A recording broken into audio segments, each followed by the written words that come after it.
Oh, why you crying? Why you crying? We just started the show. There's no like, hey, settle down, settle down. Today we're going to be talking about gentle parenting, and Jason and I are going to jump into no man's land. We're going to be talking about parenting techniques that we think maybe are a little bit suspect, maybe some parenting techniques that we think are a little tried and true. I don't know where Jason's going to go with this one, but this is an episode that we've been wanting to talk about for a while because we're watching this recent and modern phenomenon take place where parents are essentially bargaining with their kids, essentially going through a democratic process with their kids to figure out who really does make the decisions in the family. And so we are here at the Way Forward Show. In just a second, Jason is going to come on. The good doctor himself is going to come on. He's going to talk to us. And so thank you for joining the Way Forward Show. Let's get this thing going today. Comment section is turned on, and I'm excited about this one. Government officials insist that Hello. What's up, my man? Good to see you this Hi. morning. Yeah, it's great seeing you as well.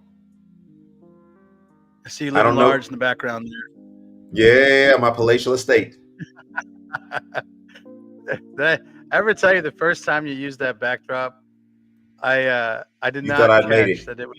Yeah, well, I thought you were staying. Here's the thing: I thought you were staying with somebody who was really on the up, and you're looking at me like I remember having a conversation with you, and you can't tell if I'm being serious or I'm jacking with you, and you're just looking at me, but I'm serious as a heart attack. Man, that's a nice place you're staying in. Where you This staying? is my secondary studio. I was completely ignorant of the fact that you could have a back. That just shows you how unsavvy I am in some of this technology. What we could do, how we could do it. I don't know if you ever saw that movie Cinderella Man with Russell Ooh, Crowe. yes. Yeah. Speaking of boxing, we'll get Okay. there in just a second. But Cinderella Yeah. Man, he has this scene where Russell Crowe's the prize fighter who's kind of down on his luck and everything, and he's going around. He's asking his friends, "Hey, just a little bit you can put in the hat. I got to feed my kids. I'm just trying to make it. I'm just trying to make it one more day." And he's going to collection. As a man, you kind of sense that part because he's at his last penny, his last wits end. He's got to go beg other people for food for his kids.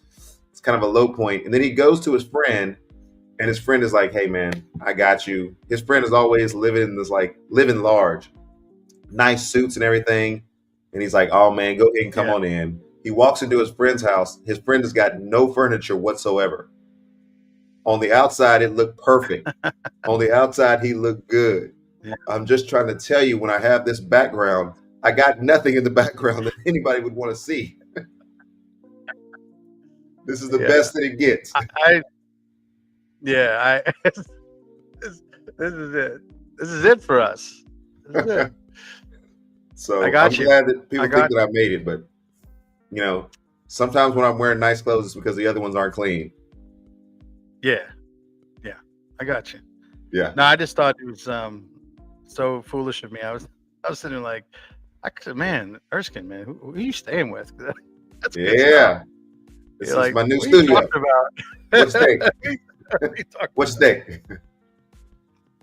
Well, that's great. Speaking of fighting Right. and pugilism, Yeah. did you get a chance to, kind of dateline this, but did you get a chance to see the Mike Tyson fight last night? It's so crazy that you said that because I can remember saying that as a kid. And now, almost 60 years old, we're saying it again. Yes. I did not get to watch it. I tried to do the Netflix thing, but Netflix was a bust. Oh, really? I couldn't get on for anything. There's a lot of people watching it, and Yes, there were. so I had to read it as it was going on ESPN. They had rounds, and it just looked like it was kind of a lackluster fight where Paul just kind of led the way in jabs and punches, and and then I talked to Sonny this morning, and he said it was kind of a boring. The highlight of the night was two women who were fighting a little bit before that.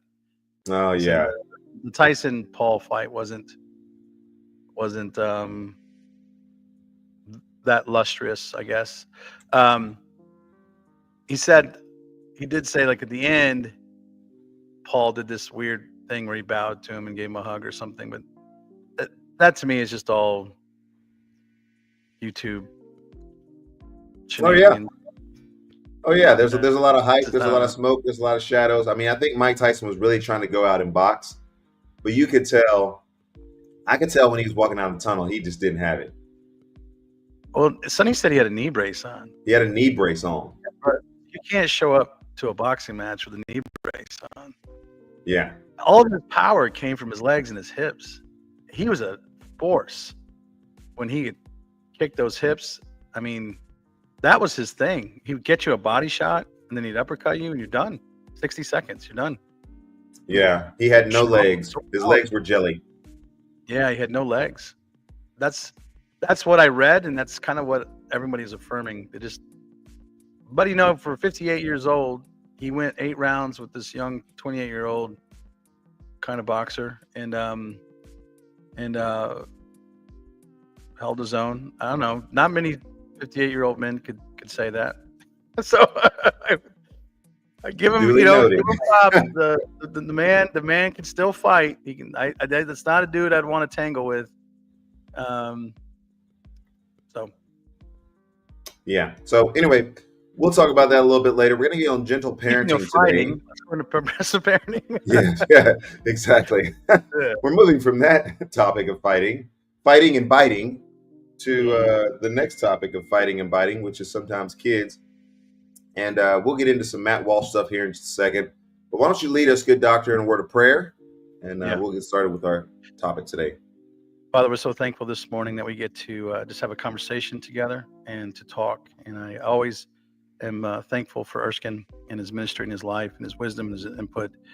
I just pray, Lord, that you would just help us to think wisely about our parenting. We are getting the opportunity to influence the next generation. We get the opportunity to show who you are to these kids, and we have to do it right, Lord. We have to do it with a bit of humility and grace, but with intention and discipline. And so just help us to talk wisely and be gentle but firm. We ask in Jesus' name, amen. Amen. So we are voted the number one show. Well, we voted on it by ourselves. But yeah, in case you're wondering, we took 2 votes, and they both came in favor of our show. Do we still have an Indian audience? We were pretty big in India, weren't we? Yeah, well, you know, all around the world, there's people who tend to watch this show. Tend to kind of step in. They tend to pay attention to sometimes what it is we have to say. So I wanted to put the fair use clause up there just to let people know that we are using this under that, guys. And so when we use source material, it'll be under that clause as well. If you haven't already liked and subscribed to the Wait Forward Show, go ahead and do that. All right. I want to get into some of the Matt Walsh stuff here.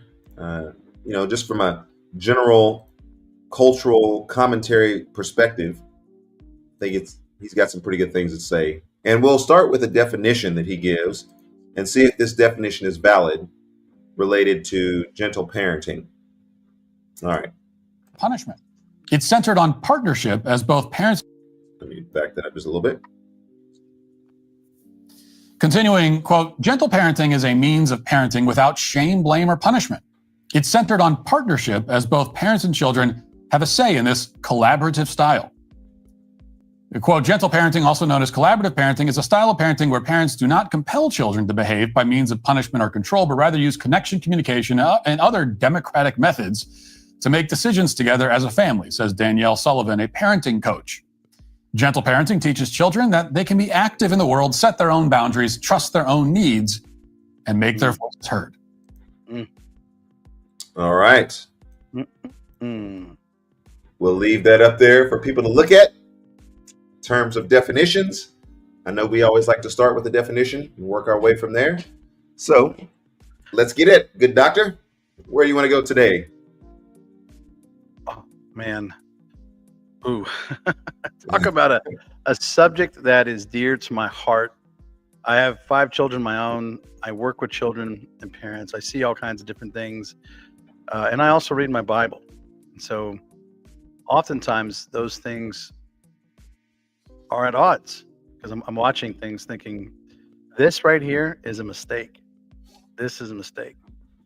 Because it makes a lot of assumptions, crazy assumptions. First of all, one of the assumptions by the very fact that it's gentle parenting, that any other parenting is not gentle. That's an assumption. Authoritative parenting, for instance, is not gentle. But that's not true, right? The other assumption this thing is making is that children have the capacity to actually partner with you, collaborate, share in the democratic process, as if they come preset with these categories or abilities to just kind of actually engage inside of the discussion and also be able to understand the consequences that are coming. That's just not true. That's not true. Okay. There's some assumptions that are here. They also assume that the democratic process is a wise way to parent your children, and it's not. Excuse me. Okay. It's not. There's some things that I think that are characteristics.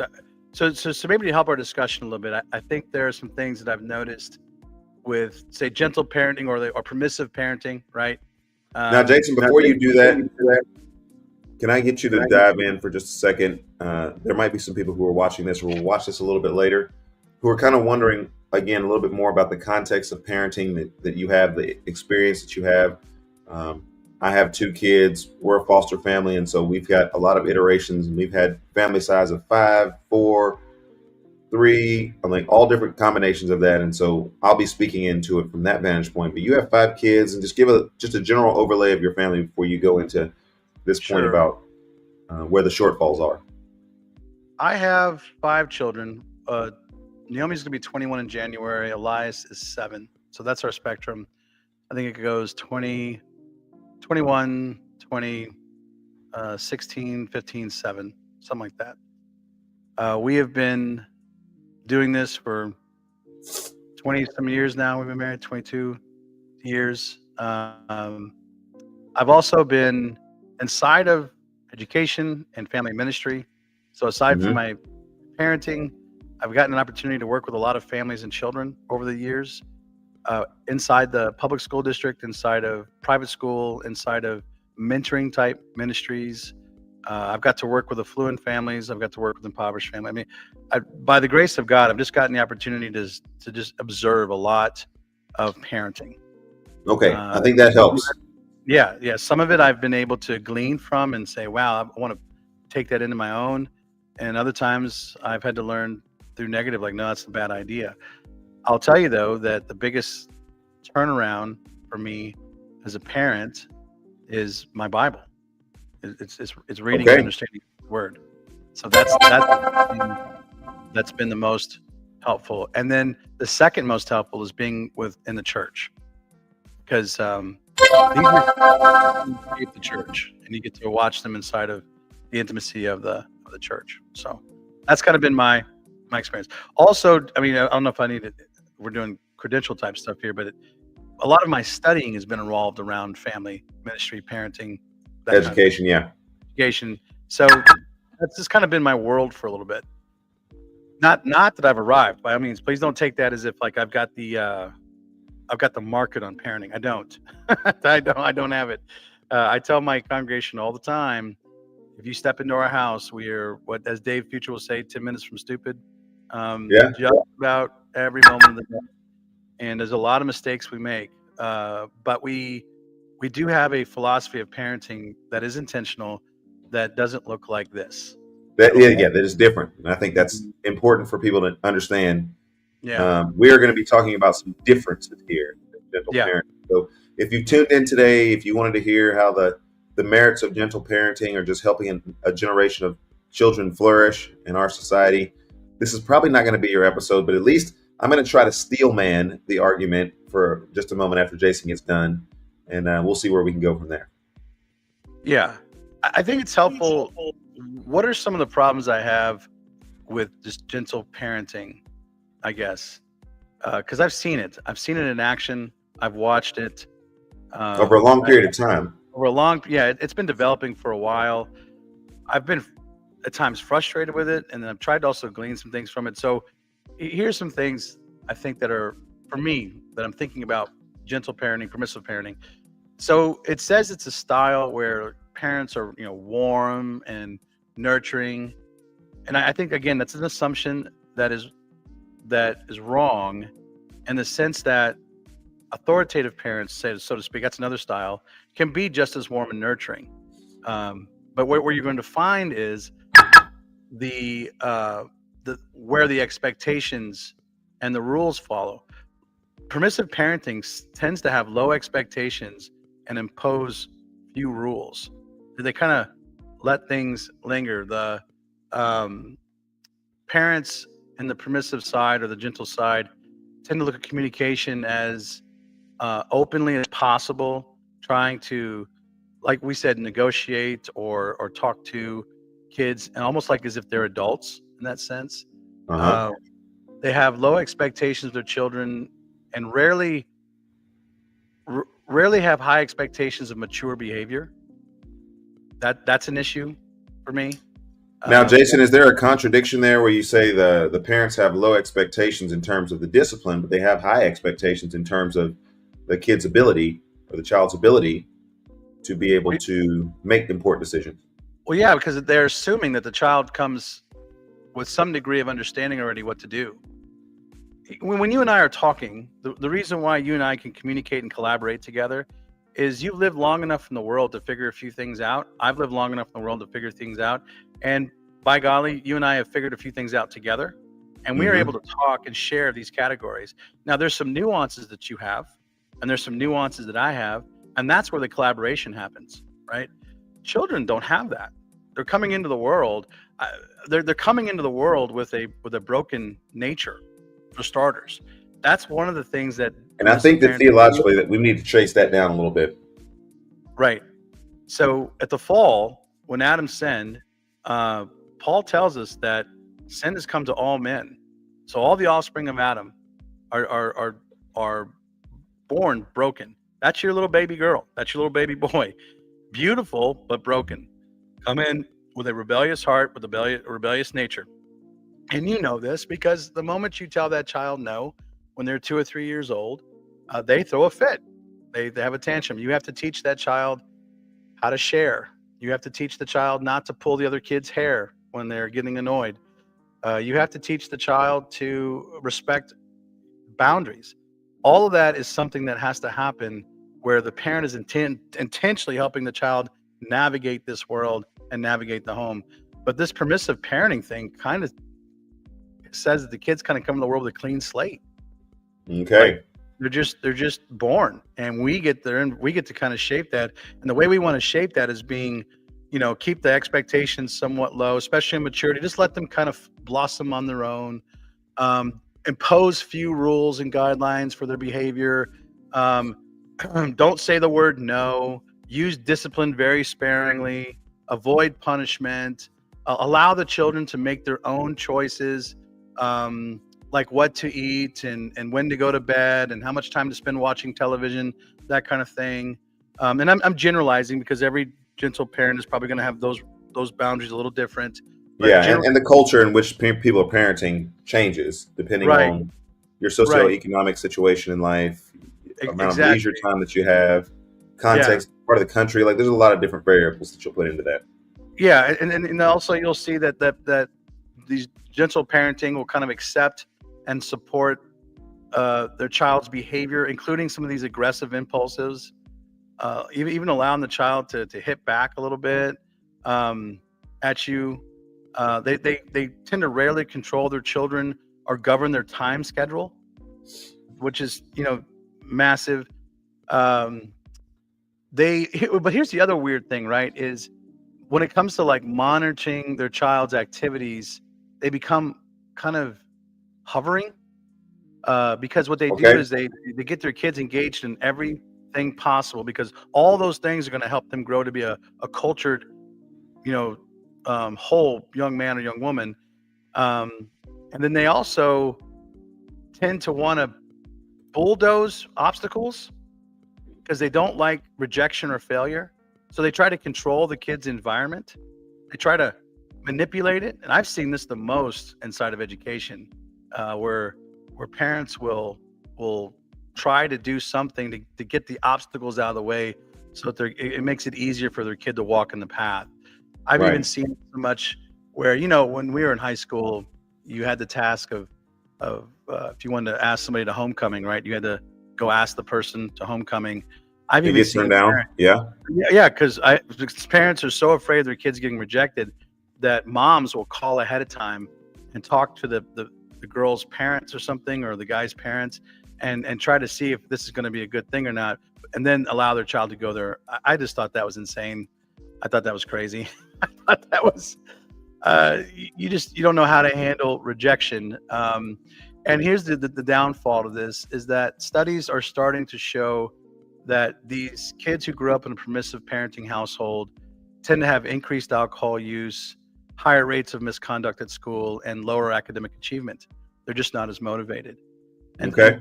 we've been doing this long enough that now we're starting to see the results. And so this is what I've seen. Just my observations as I'm watching this happen. They don't like to say the word no. No, you're about to stick your finger in the light socket. Are you sure you want to stick your finger in the light socket? Could there be another place you want to stick your finger? No. You smack that hand, you say no. That'll kill you. Don't mess with that. Yeah, Don't it's do that. interesting, and I'll just talk a little about this, and then I want to try to steel man an argument here. From our vantage point, obviously we've not subscribed to gentle parenting. I was raised kind of old school, if you will, and I've thought if I can cherry pick anything from the old school, it is this understanding of authority. It is this respect for authority. It is this idea that there needs to be purpose and direction and intentionality in what it is that you're doing. It is this idea that, coming with a biblical worldview and an understanding of the fact that we do not have a tabula rasa or a blank slate when we come into the world, that we're dramatically bent in the direction of sin and wanting our own desires, our throat's an open grave. And so lies and deceit and all those different things is resident within the heart of a child. Believing that and acting upon those types of things as a parent has been interesting. The case study, I would say, for our family at least, is that as a foster family, we have to introduce at periods and seasons of our family's existence kids into our family whom, by virtue of the fact that they're wards of the state, we are not able to punish them with physical discipline. We are not able to set some of the rigid boundaries that we normally would as a child for our own children. And so that's been a challenge and an obstacle whereby we've had to, in some cases, default to some of these techniques of, redirection, de-escalation, negotiation, and those types of things. And I can guarantee you that when we've done those types of things, it's been, with mixed results. And I would say, by virtue of our experience, we think that, and I'm speaking on behalf of my wife now, we think that we, in some cases, do a disservice to those children who are not given fixed boundaries with immediate consequences, because you allow things to go on and on and on and on. Right. And it doesn't instill the confidence that people think that it's going to instill in the child, but in terms it promotes a type of existence whereby the child is uncertain as to where the boundaries are at. Am I negotiating these boundaries as a child, or are you negotiating these boundaries? Well, how are we going to figure this out? How are we going to move forward? And we have just, maybe in general, and I can categorize it in general, not come away with a very good understanding or a very good appreciation for gentle parenting. Now, Jason, let me do this. I'm going to give you 3 things that I think gentle parenting does well. Okay. 3 things. Sure. I'm going to try to steel man this. It can prioritize the relationship between the parent and the child. In some cases, making sure that that child knows that you're with them as a parent and that you're for them. Again, I'm trying hard here. Prioritizing the relationship, the parent-child relationship. All right, second thing. It can help a child develop their verbal confidence, where they're able to negotiate things and speak to things. There is the old adage that children should be seen and not heard. Well, this says that the child can be seen and heard, and the child can develop verbal skills and learn to use those verbal skills. Number 3, the child who is advocating, perhaps because they want to go to McDonald's and they want to get the Happy Meal, and you're like, no, we just need a hamburger. We don't need the whole Happy Meal. They're advocating on their reasoning skills. Why is the reason why they want the whole Happy Meal and not just the fries? They can develop reasoning skills. 1, 2, and 3. I tried the best that I could. You see any flaws in that?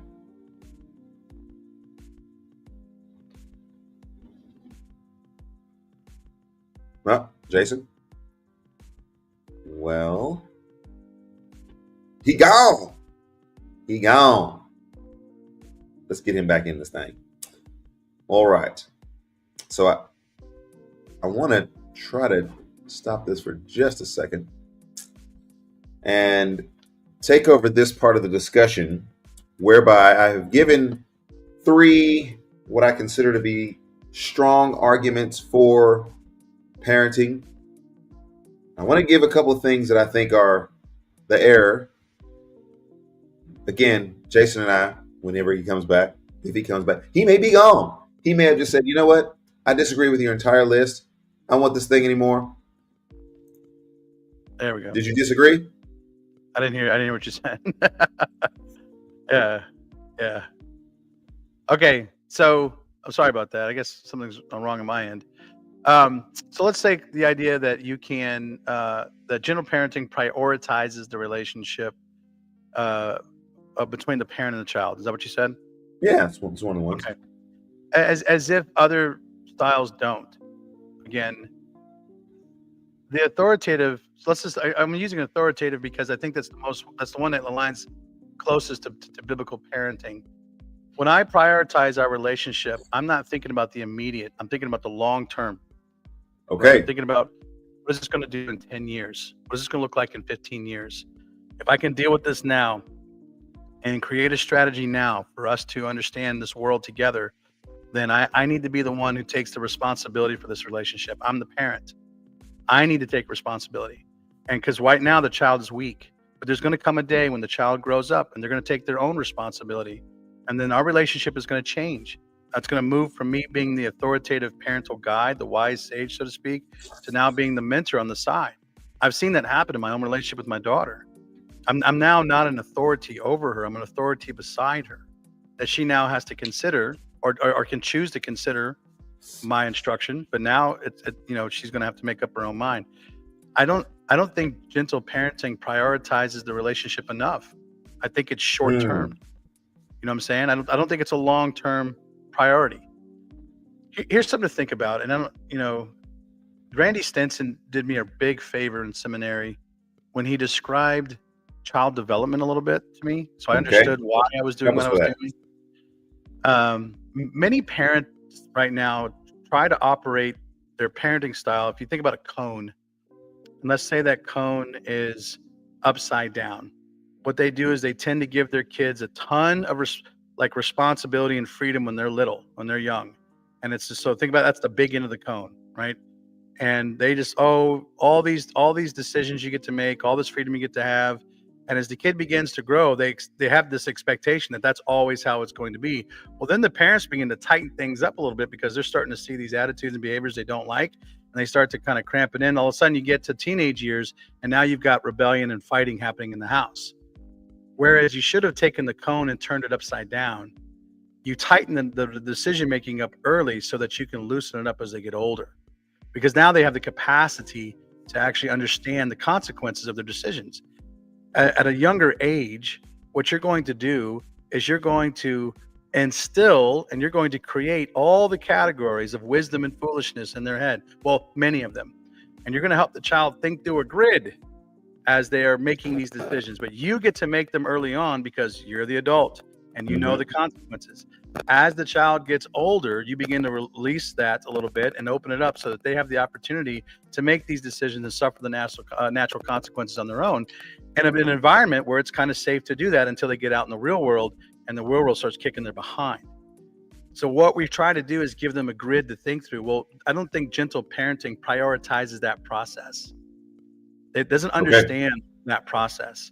So the relationship's going to fall short somewhere around 12, 13 years old when this child is not really picking up what you're putting down. And now they're starting to fight back and they're wondering, why are you restricting me? You gave me all these opportunities of freedom when I was a kid. Now you want to tighten the reins up? Now you want to take the keys from me? Here I've been treated an adult this entire time. Now I'm 13, 14. Now I'm not an adult. And now you've got rebellion in the house. And you've got a horrible next 4 years. I'm speaking generally, so just keep that in mind. And, because parenting is a spectrum to some degree. You don't even in the Christian world, parenting is still a spectrum. There's some movement around how to do this, but I don't think gentle parenting fits on that spectrum, the way it's presented, the way we're seeing it. So, Jason, there's a couple of things that you said there that I think we need to kind of tease out just a little bit in this discussion. And one of those is, hopefully you've heard it at this point, but it's the kite analogy, in which you're always trying to check, where your kids are at in their development and, their response to certain things. And so you're letting that kite out because you want your kids to fly. You want your kids to be successful. You want them to do well in the world. And so you're letting out just a little bit of that kite at a time to figure out, can your kids fly? Can they handle the responsibilities? Can they, show up on time? Can they be responsive? Can they, ask for forgiveness and all the different biblical things that we're advocating for? Once they show you that they can do those things, and you let a little bit more out. And so you're talking about these years where 13, 14, 15, 16, you keep letting that thing out so that your kids are able to fly. But when you see that they're not able to fly and they're not able to respond, that's the time in which we still need to hold ourselves in place right here. We still need to get enough wind in the sails for this thing to stay up. So there's that. But I think, Jason, you and I, when we have this discussion, and again, I think it goes without saying that we are not heavy-handed in this discussion, but we are intentional in discussion. Right. What we are essentially saying, Jason, I think you'll agree with this, we're saying that there's something that the kids don't know that's coming after they graduate or when they become a quote-unquote adult by virtue of the state or by the government or by responsibility. There's something that they don't know about what's about to happen to them in the world that we know is about to happen to them, and we're preparing them for those things. I think that's an underlying part of the equation that we're working with, is that, if you just left that funnel open, to use your analogy, they go out into the world and there's a big shock that's coming. There's a big disappointment that's coming. Well, see there, and I think there's where the intentionality of what exactly are you teaching your kids? Permissive parenting seems to let the reins go and let things fall where they fall. There is some instruction, but there's not enough to help the child understand the world that they're living in. You have to understand, biblically, God has revealed to us that the world is beautiful, but it's broken. Yes, Genesis 1-3, we got it down.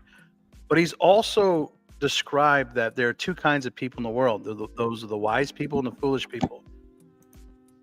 The fool says in his heart, there is no God. So if you are not starting off helping your children understand that there is a God you're held accountable to, you are now undermining the authority they need to guide their lives by. Because God is intertwined or weaving into creation wisdom. And when you talk about wisdom, I think there's 4 ways to think about it.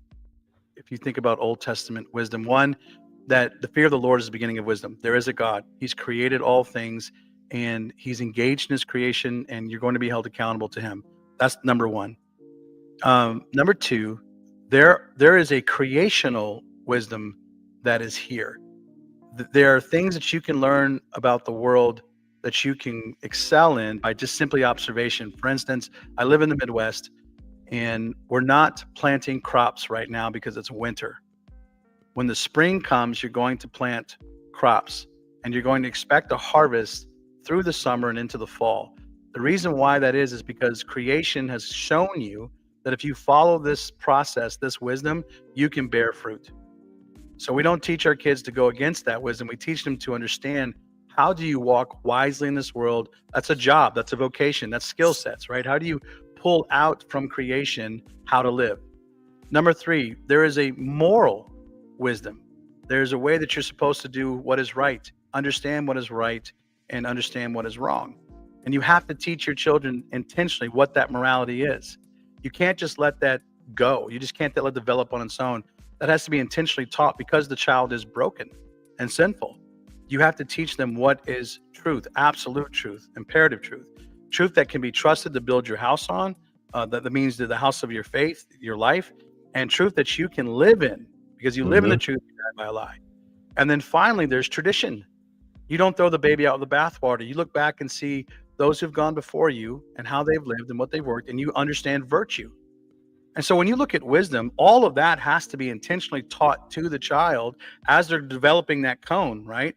So that they're now understanding character and virtue alongside this relationship you're developing with them, so that when you open that cone, they do have the ability to think through decision making, and at the same time a relationship where they trust you.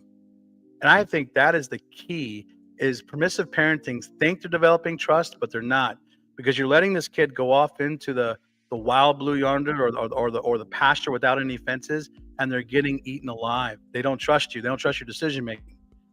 They have to watch your decision making. They have to see the fruit of your decision making and believe that, you know what, you actually kind of maybe know what you're doing a little bit, and you have their best interest at heart. And I'm not seeing that in permissive parenting. So by the time your kid is older, and now my daughter's 21 years old, she's been getting married in May. Now she comes alongside me and she asks me my opinion, and my opinion carries a certain degree of weight. Well, Dad's been around the block a few times. He's been married for 25 years. He knows a few things.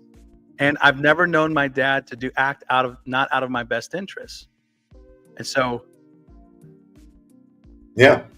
So Jason, there's something that I wanted to. That's what I feel like we've prioritized the relationship with this relationship. Yeah, go ahead. Yeah. So I was thinking about this in reference to the fact that kids will sometimes kind of push against things like family discipleship. And I'm thinking about this in reference to the fact that there is no neutrality when it comes to being a follower of Christ.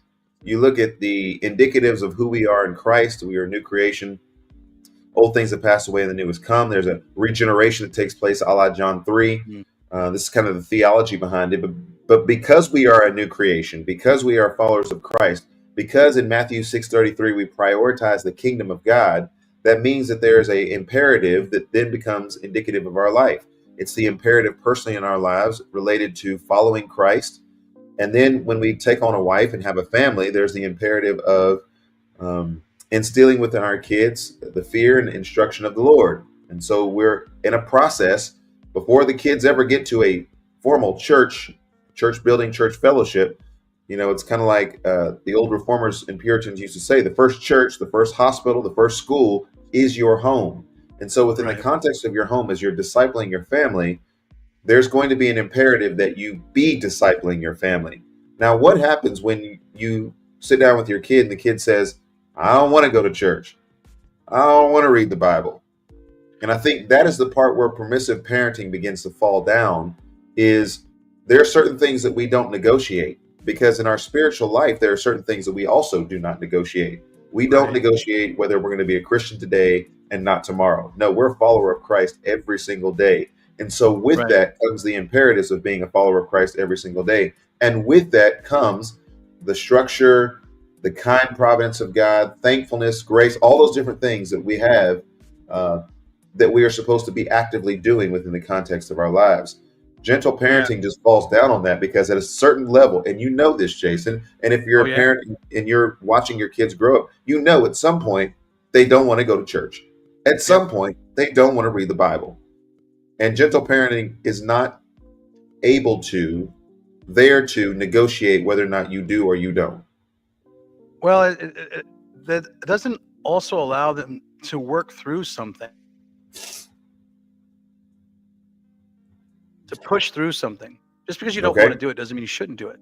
You got to push through that. You got to fight through that. That lacks a certain degree of discipline, not just corporal punishment type discipline. I'm talking about the discipline of living. I don't want to go to work today. Well, you got bills to pay. If you got a family, you got a family to take care of. You got to get up. I don't want to work today. Yeah, I don't want to go to school today. And then what I find is parents with this gentle parenting idea, they're so afraid of resentment. Like they make decisions out of, is my child going to resent me for this? I'm thinking, why are you going there? Why is that an issue? Because you tell your kid no, they're that fickle. You think they're going to resent you when you get older? Because you have I'm watching this in education. I don't want to send my kids to the school because my kid really wants to go to this school. I'm afraid he's going to resent me when he gets older.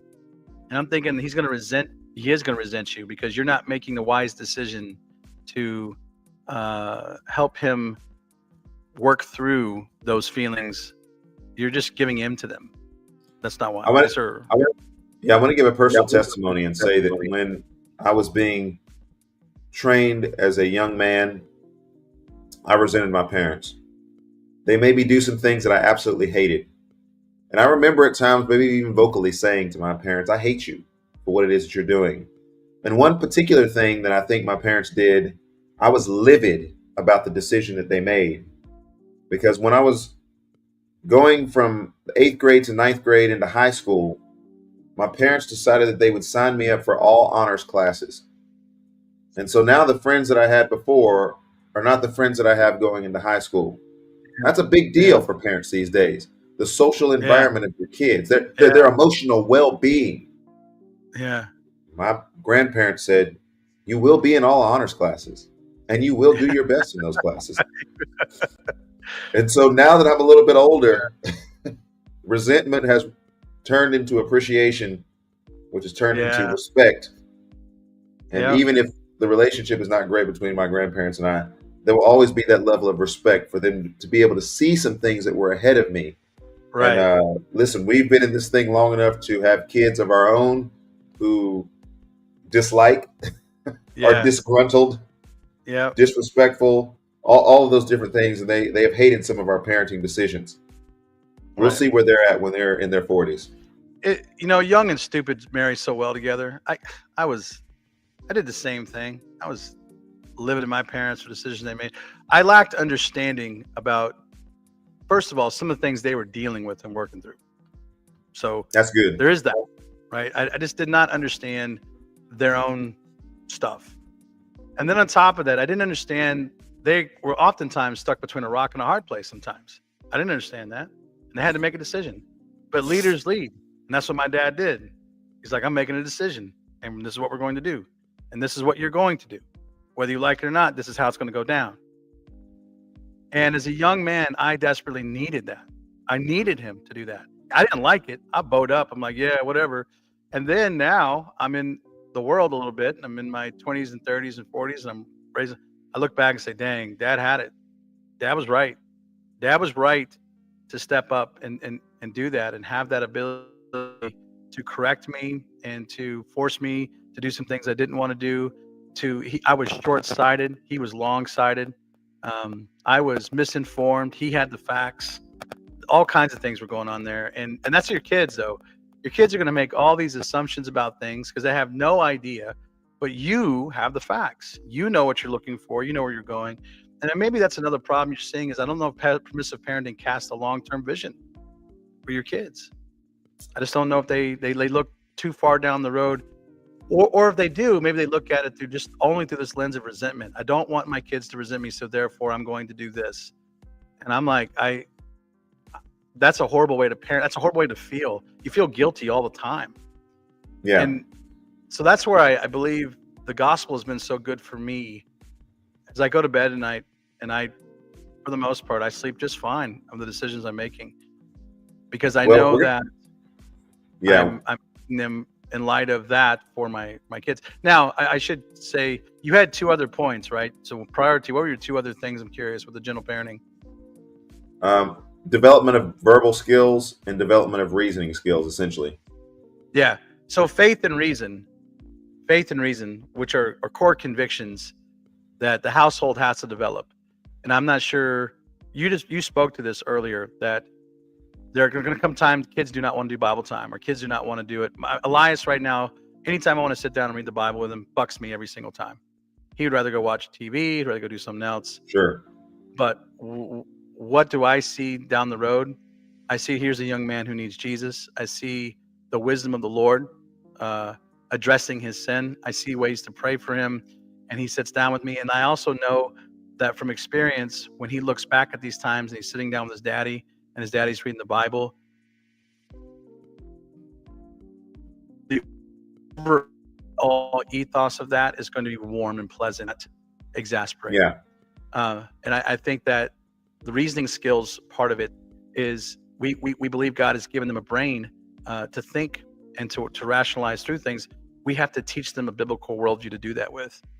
And the one caveat I have with parents is to really take Paul's advice to not exasperate your children.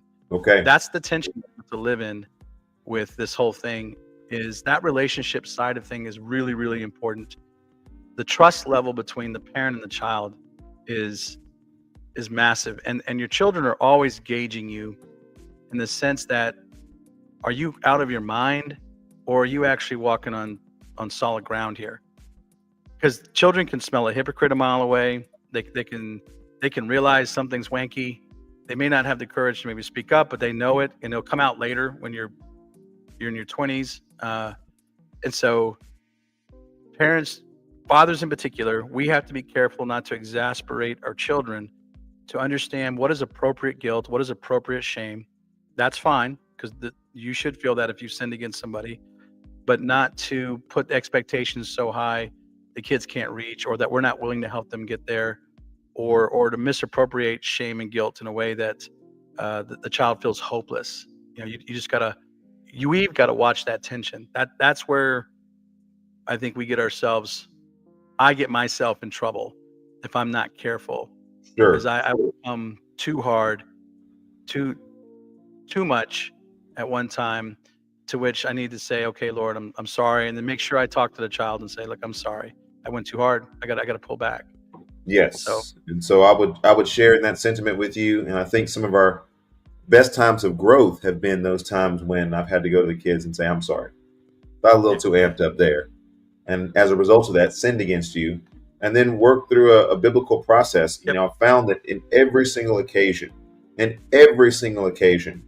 my kids have been very quick when I come to them and apologize to them and ask forgiveness and seek forgiveness for sins that I've committed against them. They are extremely quick to offer that forgiveness and to reconcile the relationship. I can say that. There's been some things that I have not done right, but in those moments, their response has been extremely humbling. I just think that sometimes they think you're more of a sinner than you think that you are, and they're probably right about that, but the Lord has got to work on that part of it. Yeah. Well, here's the other thing I think permissive parenting misses the mark on with discipline. They are afraid to tell their kid no, so they use a lot of redirection. And then they're afraid to actually lay the boom on the kid a little bit, say a swat in the behind, because culturally. Hey, can we jump into that in just a second? We're going to deal with some more of the sensitive issues. Now we've got some folks who are watching. I just want to remind them the comment section is turned on. So if you guys want to jump in the conversation and be in part of what's going on here, you guys can definitely do that. There's about a 10-second or so delay, but I'll make sure that I pay attention to the comment section. I want to talk about spanking, corporal punishment, physical discipline, what you're about to get into. And I also want to talk about finances. I want to tell a story of how we've handled some of the discussions related to finances and kind of the socioeconomics of family that kids sometimes are not aware of. And so we'll be back in just a few moments. This is our top story today. We're talking about permissive parenting versus what we consider to be more authoritative, guided, biblical parenting.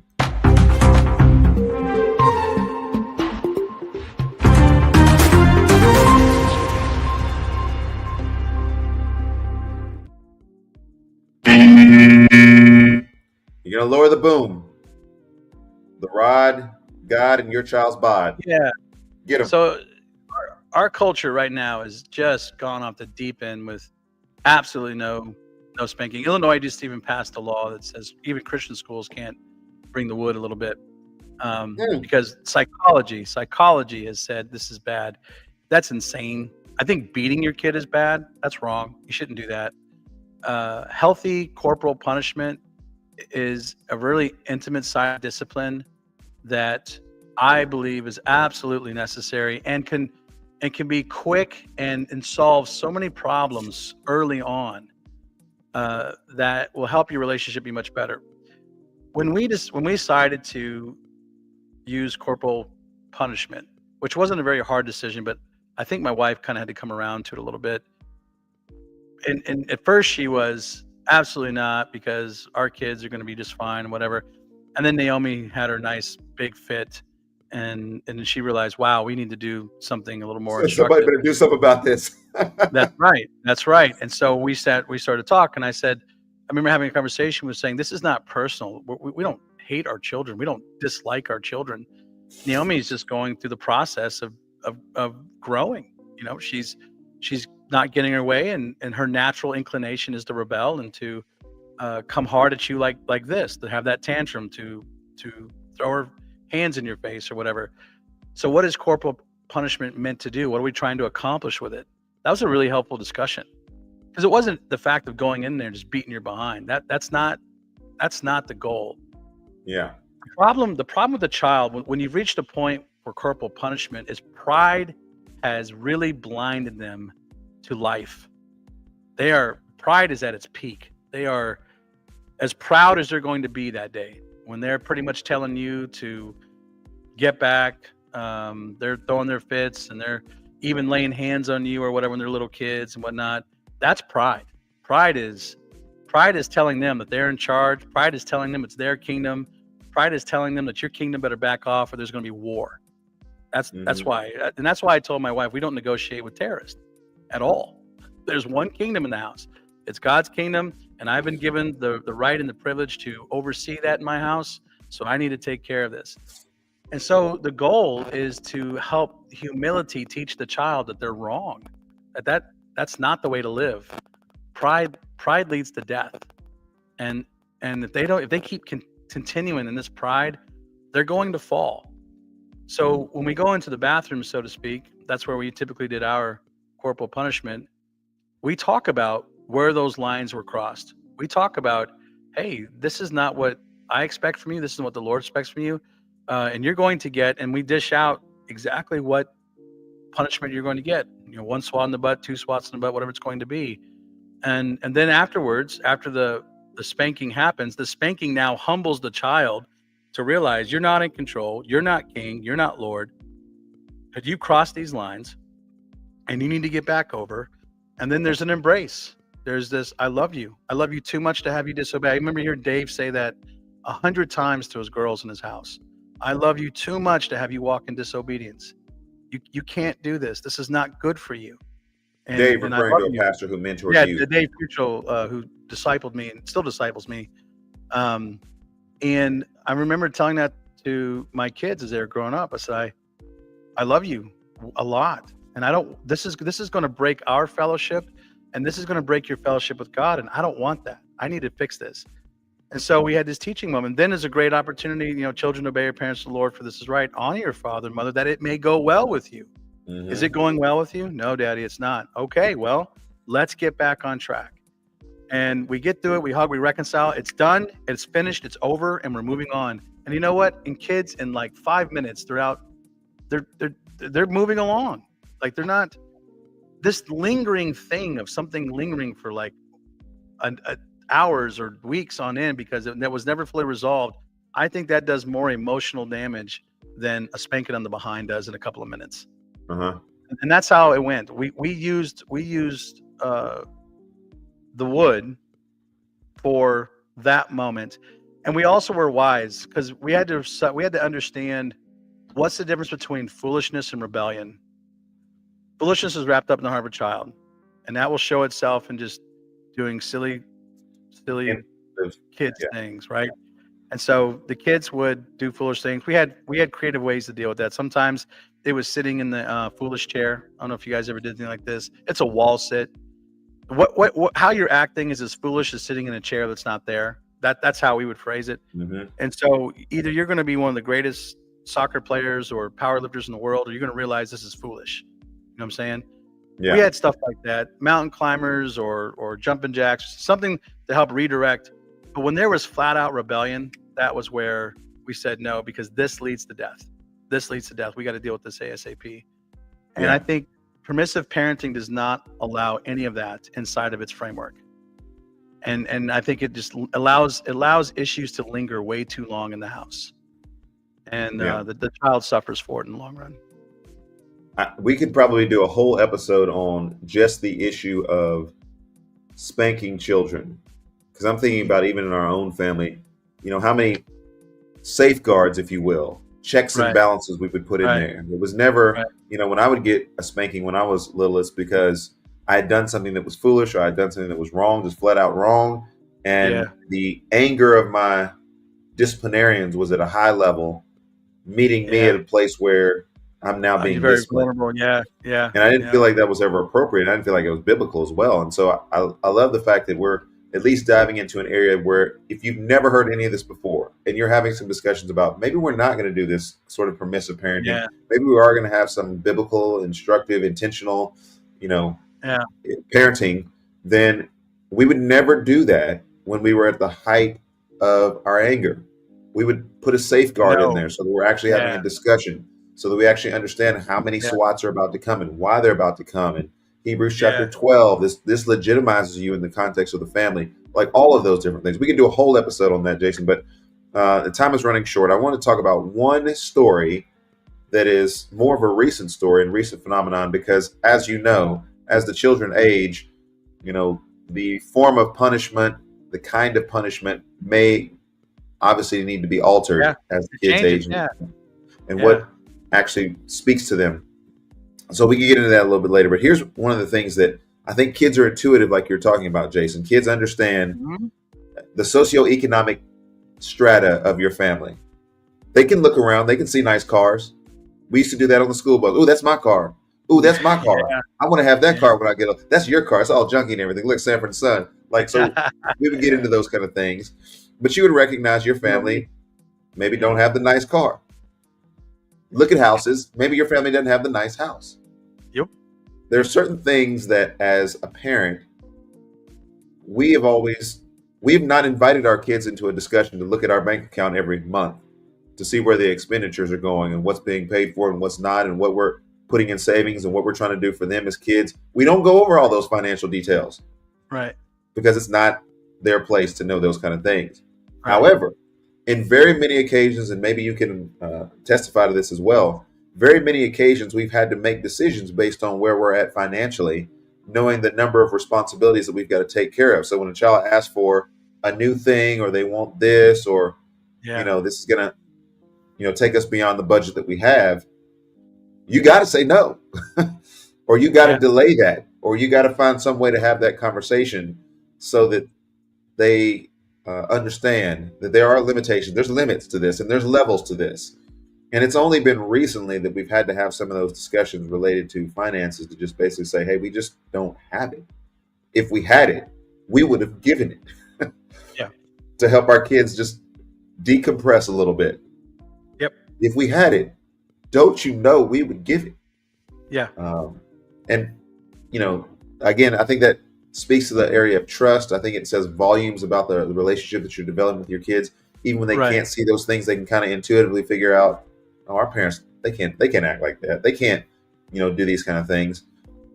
So anything that you would want to Yeah. say with regards to that conversation? Oh man, that we had this conversation with Elias. He's like, Daddy, we going on vacation this year? I said, Baby, we broke. We- How about a staycation? vacations cost money, and and he's like, what are you talking about? Because in his world, I mean, everything just kind of shows up. You're absolutely, you're right. If you early on in your child's life, if you will do the hard work of good biblical discipline, I mean, make sure you're building this establishment where you're making the decisions, you're helping them understand the categories, you're bringing corporal punishment when it's appropriate, you're using creativity other times, and you establish this relationship of trust where they know, if we had it, we would give it, that kind of thing. It makes those things go smoother later. Because we have this conversation every time. When Naomi turned 16, we didn't get it. We didn't have the money to get her a car. She had to drive the truck around a little bit, and she saved up some money and bought her own car. Ethan turned 16, and we don't have money to get him a car. Vacation cars, camps, travel teams, extracurricular things. Extracurricular things. Abigail Lillian is 15, got her permit, coming into 16. We don't have the money to get her a car. We don't have money to get her a car. She looks Certain at types of us. cell phones, yeah. Yeah, she doesn't have a cell phone. Abram doesn't have a cell phone. That costs money, and they trust us though with these decisions, and they realize that we said no a lot when they were little, so that we could say yes more later, and we have. And there've been times when, we don't say yes or we don't say no just for arbitrary reasons. If we could do it, let's do it. Let's be generous. Otherwise, no is okay when they're little. Now, when we got to 15 and we have to say, we would love for you to have a car. It would even be for our benefit that you have a car. We just can't afford it. There's no pushback. She's beautiful about it. She's understanding. Naomi and Ethan both were. They completely understood. They understood where we were, and there was no. You guys are bad parents because you're not giving me what I want. Well, that's because they have character, and they understand virtue, and they understand what the Lord expects from them, and they understand our relationship, and they understand what they've been taught when they were little, and they understand that we have gone above and beyond to try to give them the best we can within certain boundaries. And there's a respect level, and I really appreciate the way my kids have responded to that adversity, because they have a depth to them that's really wonderful to watch. Abram's the same way. Abram knows that this is where we are, and it's okay. God will provide, and we'll keep her moving. That was a lot of work done early, and I need to be cautious here, because I don't want to give the impression that if you find this magic formula for your kids, that if you just implement this strategy, your kids will turn out just fine. That's not true. Yeah, that's not Thanks true. for that. Thanks for that. Yeah, that's not true. You could do all the right things as a parent, and your kids still have to make decisions, and they still have sinful natures, and they still make their own journey. And that's something out of your control. This is where parents, at the end of the day, you have to trust in the Lord with all your heart, lean not in your understanding, and all your ways acknowledge him, and he will make your path straight. And that's the prayer. That's the way forward for you, by the way, is you just, at the end of the day, make your decisions, love your children, teach them wisdom, and let the Lord do what he's going to do, and rest in that. Because if you think that you can manipulate your kids, or you can have some strategy that will just make them, great children, you will find very quickly that in the end it won't work out what you think. You have to let God do this work. That's it. Give the church a way forward. Give the church a way forward. Trust in the Lord with all your heart, lean not on your understanding, all your ways, acknowledge him, and make your path straight, first and foremost. Second of all, be intentional with your kids. It's okay to provide authoritative, wise guidance to your children. Do it early and often when they're younger, so that you can loosen up the reins a bit. Provide a grid of wisdom for them to think through as they're making decisions at each stage of their life, so that when they become adults, they have that grid to think through. They're not going to be perfect. Allow grace to mingle in there when they make their mistakes. Don't overdo the shame and exasperation, but make sure they are held accountable. Don't just let them wander off the deep end. G.K. Chesterton had a wonderful example of why laws and boundaries are necessary.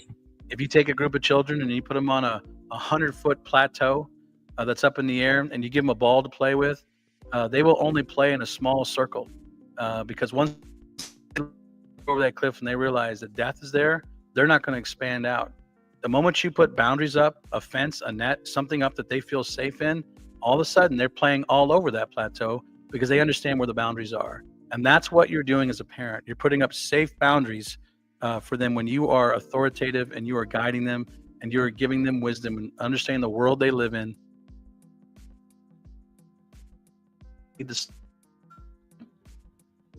To flow God's presence.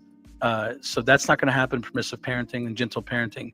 You're going to fail miserably if you continue with that philosophy. You need to embrace a more biblical oriented philosophy that allows for your authority to be upheld and their image bearing to be valued. I think Timothy Paul Jones called it gifts to be treasured and sinners to be trained. That's a wonderful tension. Yeah. Amen.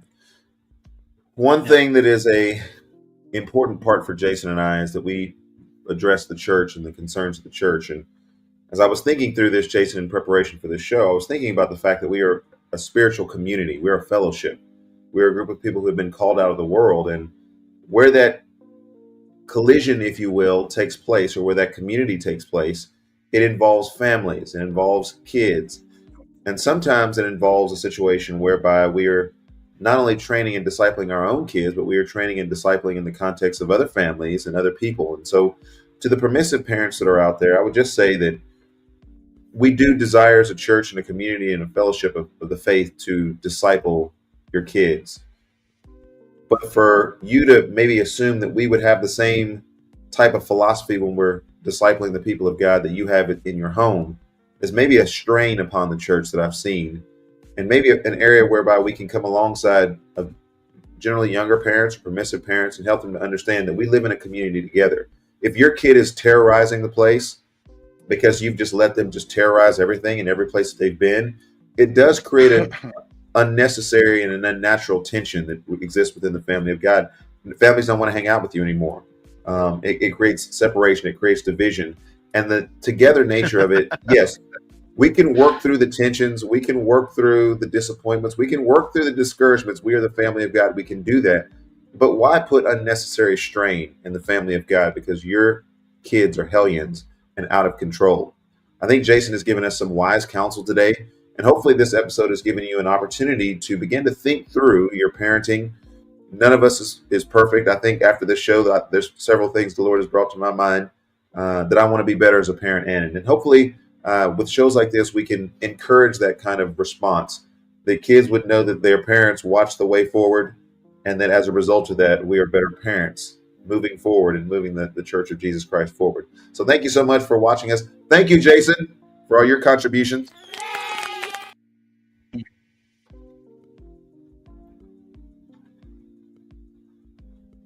Yeah, Peace. my pleasure.